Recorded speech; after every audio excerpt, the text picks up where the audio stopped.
The National Guard troops in Washington, D.C. deployed by the president as he takes charge of law enforcement in the nation's capital. Will other major cities be next? From CBS News headquarters in New York, this is the CBS Evening News. Good evening, I'm Maurice Dubois. I'm John Dickerson. The police department in Washington says violent crime in the city this year is down 26%, homicide alone down 11%, and robberies down 28%. One number that is rising is the crime-fighting force, with the president sending in federal agents to help the police. And today, 800 National Guard troops started taking up positions. Despite the falling crime rate in the city of 700,000 people, the president has declared a crime emergency and taken charge of the D.C. police. Justice correspondent Scott MacFarlane is in Washington. So, Scott, how was day one with a new sheriff in town? Hey, Maurice, this first ever takeover of its kind began with 23 arrests and the investigation of another murder. Under law, it can only last 30 days. But the concern is, how does this initiative end? National Guard troops arrived at the Armory in southeast Washington, D.C. today, 4 miles from the White House. They'll join nearly 900 federal agents and officers that have taken posts on neighborhood streets, helping local police who are now under the authority of the Trump administration. In D.C.'s Anacostia neighborhood, Ron Moten says crime has long plagued his community, but says he and others are skeptical this is a good idea. They're tired of violence. I get it.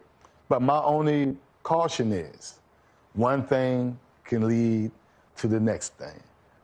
You can take over our police department today, and we wake up and you take over our city. They may not give it back. They may not give it back. Top Justice Department officials met with D.C. Mayor Muriel Bowser today while the White House defended the 30-day takeover.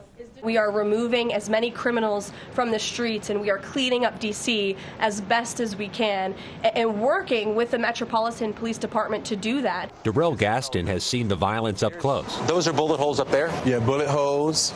This whole window had to be replaced right here. A recent car chase and shooting damaged the outside of Gaston's restaurant. He welcomes an increased law enforcement presence, but says the community wants a longer-term plan to curb crime. We can always use more police, right?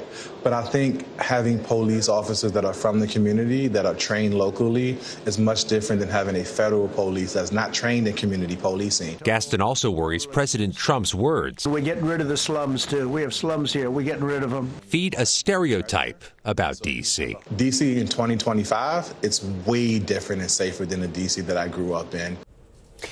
Scott, what exactly, though, is the mission for the National Guard and troops that are on the streets?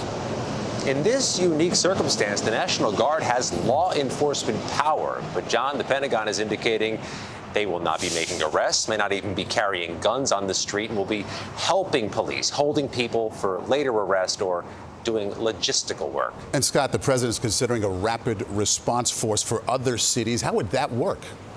Yeah, there's a report in Washington that there was under consideration a quick response force, 2 of them in the country, to quell civil unrest elsewhere in the nation. The Pentagon's pushing back on that, calling it pre-decisional, and saying they're not going to comment, Maurice, on leaked documents. Okay, Scott MacFarlane in D.C. tonight. Thank you.